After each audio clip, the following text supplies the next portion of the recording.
Mosaic, a daily news program from Link TV, presents a selection of news reports from independent and state-controlled broadcasters from throughout the Middle East.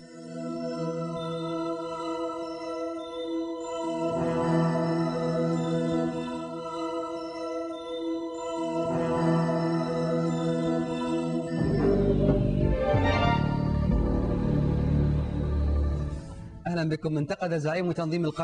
leader of Al-Qaeda in the Land of the Two Rivers organization, Abu Mus'ab al-Zarqawi, criticized the parliamentary elections in Iraq. He said that the formation of the latest Iraqi government was an attempt to help the United States to get out of the crisis. He also said that any government that will be formed in Iraq will be a proxy government that collaborates with the Crusaders and a poisonous dagger in the heart of the Islamic nation. The first videotape for Zarqawi appeared on an internet site known to publish videos of armed groups in Iraq. Zarqawi vowed to continue the war against what he called Crusaders and warned other armed groups not to give up armed fighting.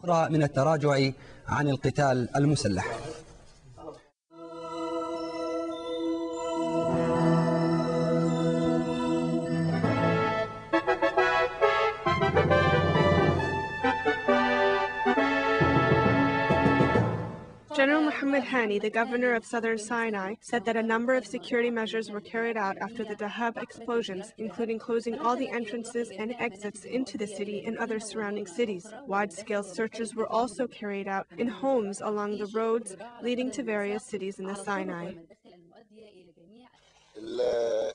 The number of victims, as I said, was 15 deaths and 70 injuries. I am the general manager of the Ghazala company. This used to be Ghazala's headquarters. I heard two explosions, one after the other. We went outside to see what happened. Then we heard another explosion in the bazaar in front of us, as you can see. That is all that I saw. I was inside the store. I was working at that exact moment. I was inside the store and I can confirm this. I am prepared to testify to anyone. Personally, if I saw any one of the perpetrators, me and my sons would not have let him go. I would have killed him myself. Because he was trying to kill me, I would have killed him. I would have just not killed him. I would have cut him to pieces and eaten him. All these stores have debts and financial commitments. Our children and families work here too. This act is against all reason and religions, and no one accepts this. God willing, our reputation will not be tarnished and our security will not be weakened. God willing, Egypt will be okay, and God willing, we will be okay and stand up on our feet just like we did before. These events are trivial and we will put them past us, God willing.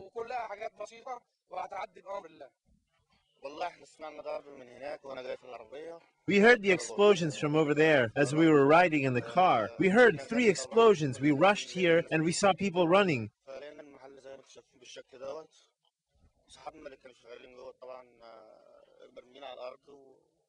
We found this place as you see it. We saw people lying on the floor. God does not accept what is happening. Neither do Christians or Muslims. God punished them.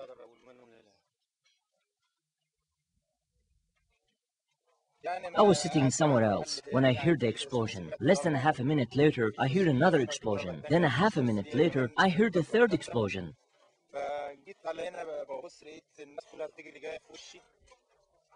I came here and I saw all the people running in my direction. When I finally got to the store, we found it like this, as you see it. This is my only source of income.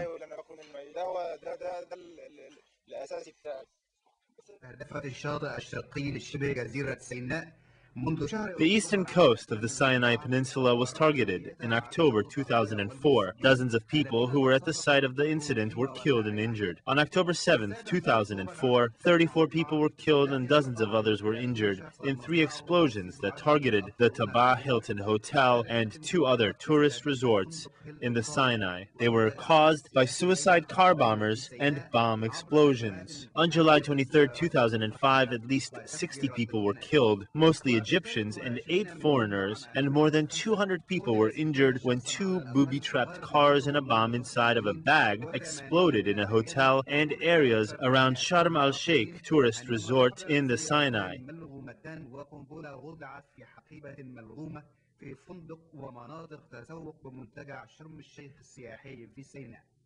The explosions that went off in the Naima area revealed that at least 3 booby-trapped cars were involved. The first car targeted the Ghazala Hotel in Sharm el-Sheikh, destroying the hotel and the entire front facade. The second car targeted the old market area. The booby-trapped car exploded in a garage near the hotel. The Al-Qaeda organization in Balad al-Sham and Ard al-Kinana claimed responsibility for the Sharm el-Sheikh, al-Nawaba, and Taba explosions. The investigative authorities officially charged Musa Badran, one of the members of the terrorist organizations, for being responsible for the incident. 13 members of the Jihad and Tawheed terrorist organization connected to the Al-Qaeda organization were brought to court last March, when the government authorities officially charged them for being responsible for 2 terrorist explosions in which dozens of innocent victims were killed. Members of this terrorist organization will be sentenced on May 27th. Some of them have confessed to committing terrorist crimes that targeted foreign tourists and terrorized civilians. Security analysts believe that this latest incident targeted tourist activities, especially during the peak season in cities in southern Sinai, when tourists head to Sinai during their vacations.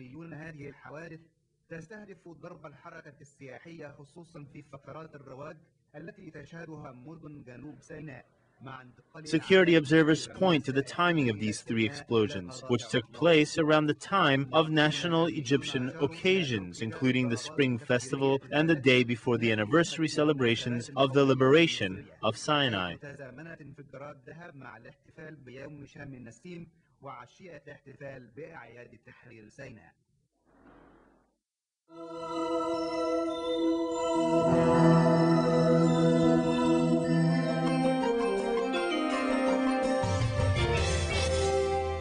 A Lebanese woman identified as Mary was killed yesterday in the latest attacks in Egypt, while another woman, Lebanese also, Talin Albert, or of Lebanese origin, was among the wounded. Both their spouses are Egyptian. No further information was available at this point. Security sources said 3 explosions that killed at least 18 people in the Egyptian Sinai resort of Dhabab were probably from the time bombs planted underground, rather than carried by suicide bombers, as previously reported. Among the dead was a German baby boy. Last night's targets were a restaurant, a cafe, a supermarket in the resort, which lies north of Sharm el-Sheikh.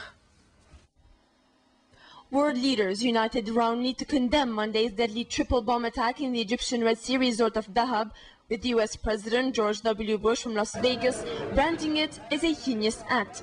His Secretary of State, Condoleezza Rice, said Washington has been in contact with the Egyptian government to extend America's condolences and to offer whatever assistance they may need. At least 3 foreigners, a Swiss, a Russian, and a German baby, were among 23 people killed in the 3rd deadly bombings in resorts in the Sinai Peninsula in just 18 months.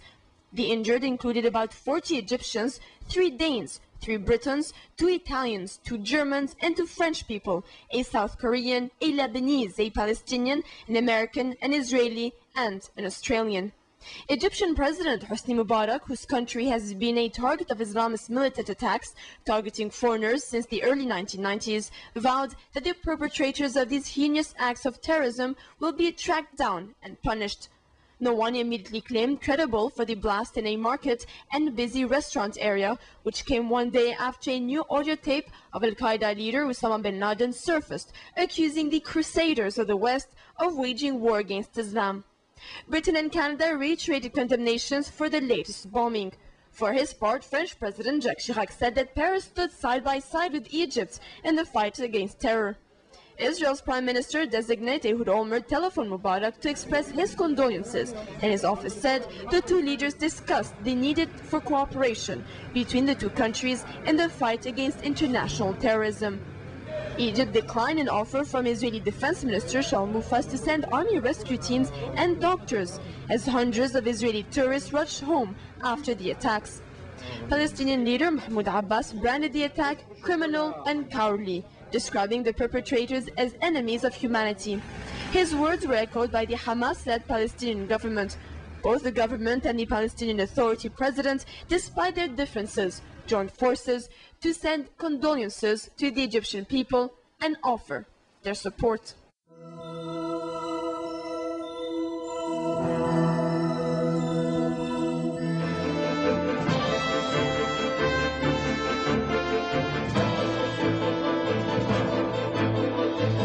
Carnage and chaos in Egypt after 3 blasts rocked the Sinai resort of Dhabab last night. 23 people died in the attacks, including 20 Egyptians and 3 foreigners. More than 60 people were wounded, 24 of them foreigners. No Israelis were among the dead or injured. Meanwhile, in Gaza, Hamas spokesman Razi Hamad condemned the attacks, saying, quote, "We express our rejection of this crime and anything that contributes to shaking the national security of our brother Egypt." Interim Prime Minister Ehud Olmert called Egyptian President Hosni Mubarak to express his condolences over the bombing. The 2 leaders discussed the need to join hands in the fight against international terror. More now on this report from IBA's Leah Stern. In Dhabab today, cleanup efforts were underway as daylight revealed a devastated landscape. Souvenirs, broken glass, and bloodstains littered the sidewalks, all reminders of last night's horrific attack that shook up the otherwise serene Egyptian Sinai resort. It was shortly after nightfall when 3 timed explosions went off. The streets were packed with tourists eating dinner and strolling through the open-air markets. Most Egyptians were on holiday, celebrating the Coptic Christian Easter and ancient spring holiday of Shem el-Nisim. The simultaneous explosions took place at the Gazala supermarket, the Nelson restaurant, and the Aladdin cafeteria, where diners were ripped apart by the force of the blasts. Many people fled the scene mid-meal, only to find smashed windows, scattered body parts, and pools of blood on the ground. We went home and we've come back this morning to see if there's anything we can do about it. But most of us are of the opinion that it's happened, so we're staying around. We're not moving, so we're going to be here for a while longer, I'd say. We just waited. We waited kind of outside, like away from any buildings, for about an hour. And my friends were really scared there'd be another blast, so they didn't want to go back to the area. Last night's terror attack is expected to have a devastating effect on tourism to Egypt, a severe blow to a country that depends on foreign visitors to stimulate its economy. 4 people from the Cairo embassy were dispatched to Dhabab to identify if Israelis were among the dead and wounded. Israel's foreign ministry told IBA News that they know of no Israeli casualties. The Interior Ministry urged all Israelis visiting Sinai to return home. They were permitted to enter Israel via the Taba border, and if they were not in possession of their passports, following a brief interview, they would be granted immediate entry. It was assessed that 1,700 Israelis currently remain in Egypt. Following last night's attacks, the Foreign Ministry in Jerusalem offered assistance to the Egyptian authorities, but Egypt rejected Israel's offer. The terrorists struck a day after al-Qaeda terrorist leader Osama bin Laden issued a taped warning that ordinary Western citizens were legitimate targets because they supported governments that he said were conducting a crusade against Islam. U.S. President George W. Bush strongly condemned the attacks. It's a heinous act against innocent civilians. The United States sends our condolences to the families of those who were killed. We keep those who were injured in our thoughts and prayers. Officials believe that the blasts were probably the result of time bombs detonated on the ground rather than an act carried out by suicide bombers. The Egyptian government has said that the terrorists who carried out the bombings were locals without international connections, but other security agencies have said they suspect al-Qaeda. This is Leah Stern for IBA News.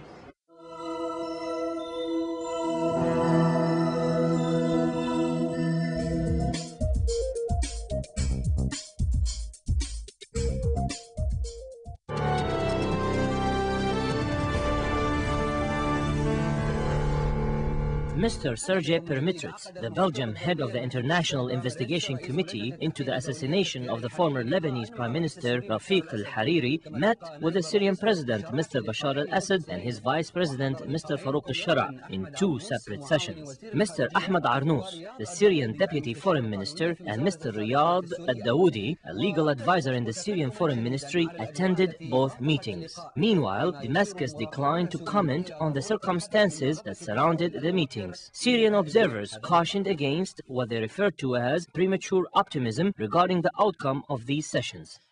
The Syrian-Lebanese crisis has entered a new stage.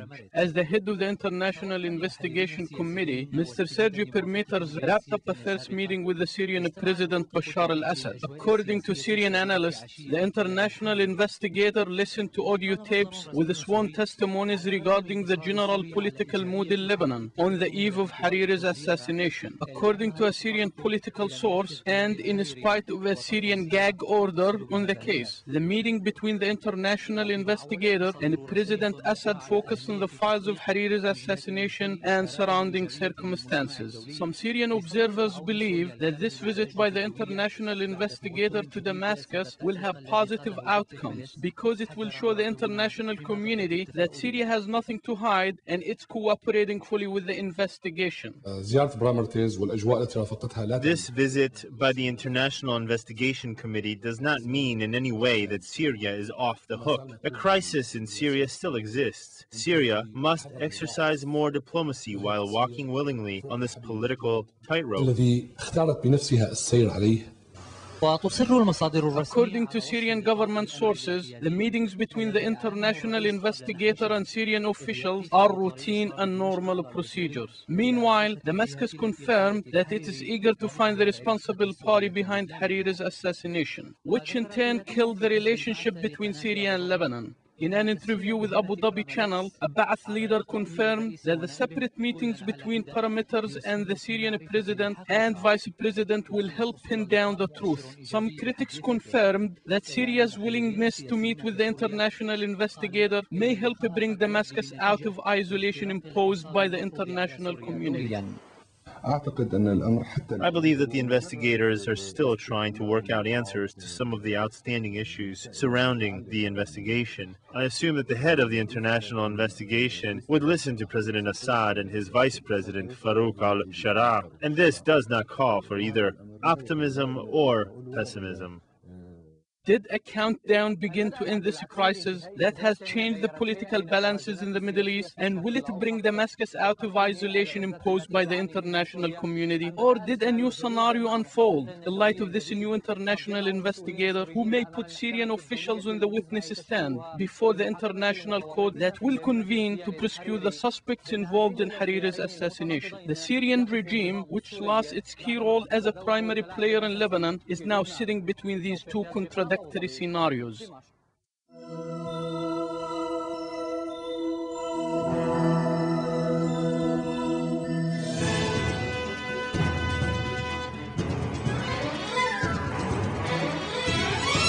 Syrian President Bashar al-Assad and his Vice President Mr. Farouk al-Shara met with Mr. Sergei Permeters, head of the International Investigation Committee in Damascus. Mr. Ahmad Anous, the Syrian Deputy Foreign Minister, and Dr. Riyad al-Dawadi, a legal advisor in the Syrian Foreign Ministry, also attended the meeting. An official source affiliated with the Syrian Foreign Ministry denied a statement issued by the Jordanian government spokesman alleging that some weapons have been smuggled to Jordan via Syria. In an interview with the Syrian Arab news agency Sana, the source refuted a Jordanian allegation confirming that a Hamas military leader in Syria oversaw an operation of weapons smuggling to Amman via Damascus. The source confirmed that these allegations are absolutely baseless and inaccurate, adding that all Hamas officials based in Syria are political leaders. Hamas officials in Damascus are restrained by Syrian laws prohibiting any military activity from Syrian territories. The Syrian source also confirmed that framing Damascus will not serve the brotherly relation between Jordan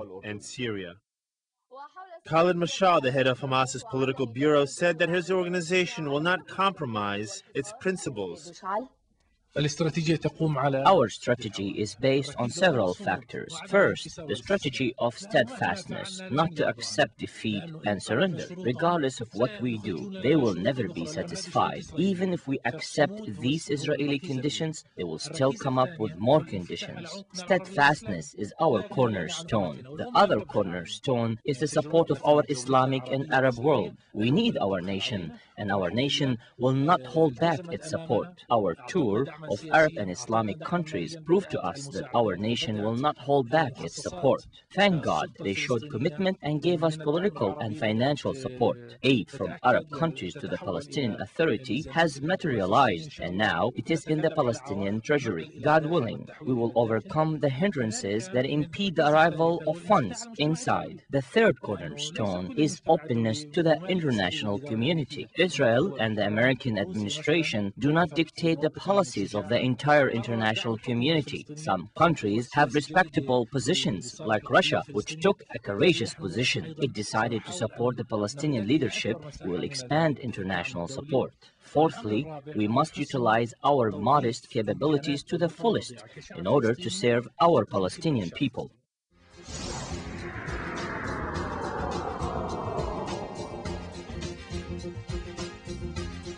In a celebration to honor the 28th anniversary of Samir Kintar, a prominent Lebanese prisoner, the Secretary General of Hezbollah, Mr. Hassan Nasrallah, confirmed that the liberation of southern Lebanon was made possible by the sacrifice of Lebanese freedom fighters and prisoners of war. He added that any talks about the disarmament of the resistance must be based on national dialogue, and no one can disarm it by force. The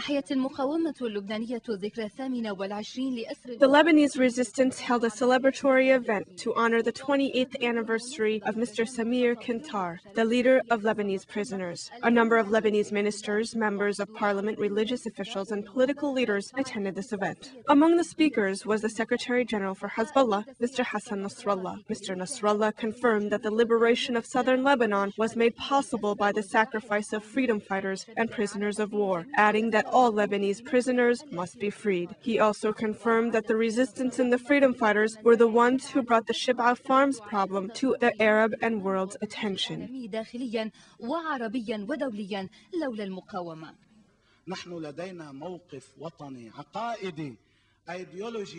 We have a firm national, fundamental, political, and ideological position in regard to redrawing the Lebanese borders under occupation. The United States and Israel have been mounting pressure on the Lebanese government to disarm the resistance. If it was not for the resistance and the freedom fighters, no one in the world would know that there is a Shib'a farms problem in Lebanon.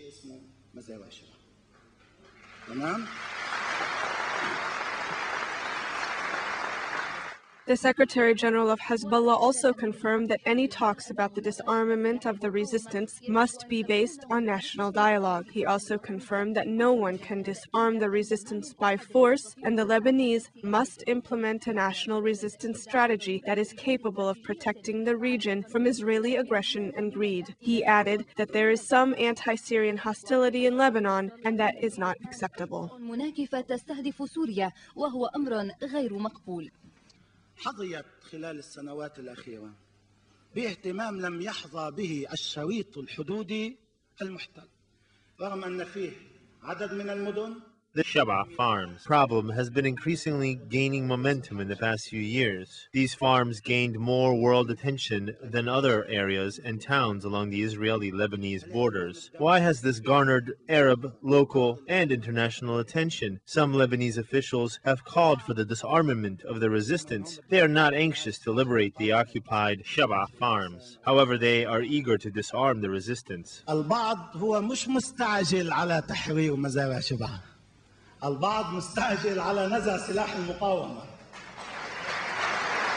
As far as the office of the president is concerned, Mr. Nasrallah confirmed that a number of outstanding issues are still being addressed at the bargaining table. Some of these proposals have been rejected by the Lebanese resistance. Mr. Nasrallah also cautioned the Lebanese people from hatching conspiracies against one another, confirming that such action is not patriotic. He added that there are other ways, besides disarming the resistance, to rebuild the new Lebanon.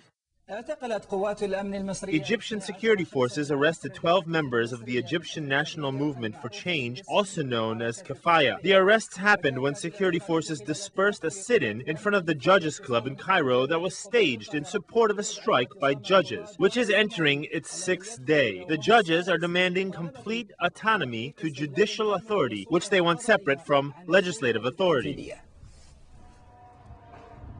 This place is witnessing a dramatic development in the crisis between Egyptian judges and government authorities. After two judges were assaulted by security forces, one of the judges was transferred to the hospital after sustaining injuries when security forces stormed the area surrounding the judges' club to disperse a sit-in by the Kifaya group activists. The sit-in was a gesture of support to the judges' strike, which has entered its sixth day.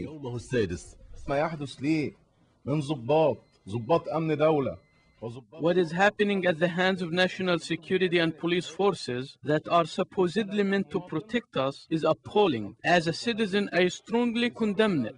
This is a cry to the Egyptian people. What happened is wrong, wrong, wrong. How can I now sit on the judge's bench and judge between people? If they see me deprived of my civil rights, how can I give them their rights? I join my voice to those who are calling for the resignation of the Minister of Interior Affairs. لكل صوت بيطالب إقالة وزير الداخلية. يبدو لنا كأنه رسالة. It appears that a message is being sent to Egypt's judges, basically saying that they are not immune to attacks, including physical attacks. أن ينالهم بعض الأذى الجسدي. سابقة هي الأولى من نوعها إذن يرى الكثيرون أنها تتجاوز حدود المعتدى عليهما من القضاء. The incident is the first of its kind. It is seen by many Egyptians as crossing the line, especially after security forces stormed the judges' club and arrested the Kifaya movement protesters. The protesters said that the authorities knew they were exceeding their limits, or else they would not have carried out their attack at dawn to avoid being seen by spectators or filmed by news cameras. بعيدة عن أعين الصحافة ورصد المنتقدين والفضائيات. This is a type of savagery by a regime that is not fit to deal with civilians. Is the regime dealing with enemies or civilians? There is absolutely no justification for the police to come and push us out the way they did. If I'd resisted, then they would have a right to arrest me. But there was no resistance. انفعال وتطور سريع منتظر له أن يتلاحق بحيث يضع الملف الذي انفجر منذ A reaction that is expected to escalate.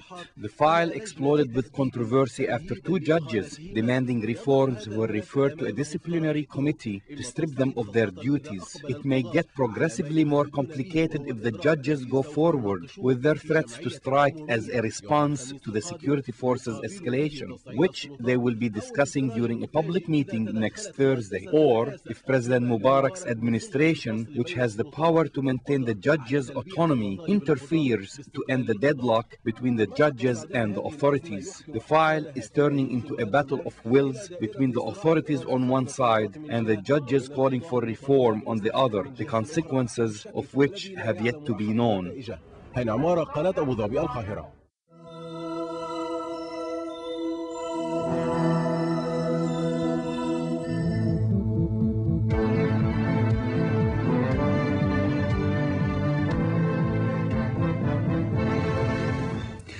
A memorial service was held in Dhabab, central Iran, on Tuesday to mark the day U.S. forces suffered a humiliating defeat, that is, when they launched an offensive backed by airplanes and helicopters on violating of the Iranian airspace.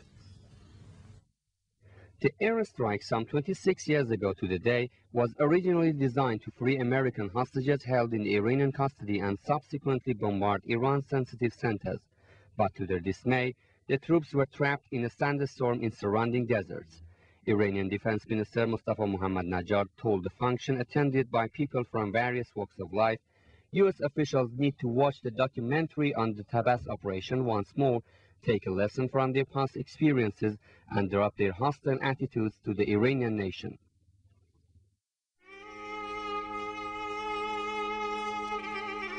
The views expressed on Mosaic are not those of Link TV or its sponsors, but of the broadcasters themselves.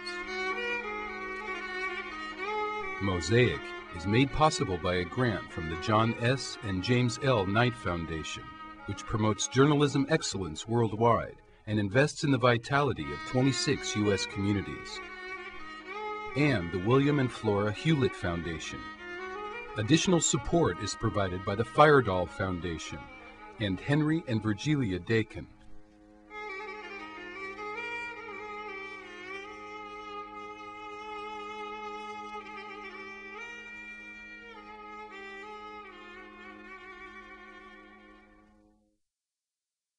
This program is brought to you by Link TV for educational and non-commercial use only. For a transcript of this program, to watch streaming video, or for instructions on how to receive Link TV in the United States, visit linktv.org.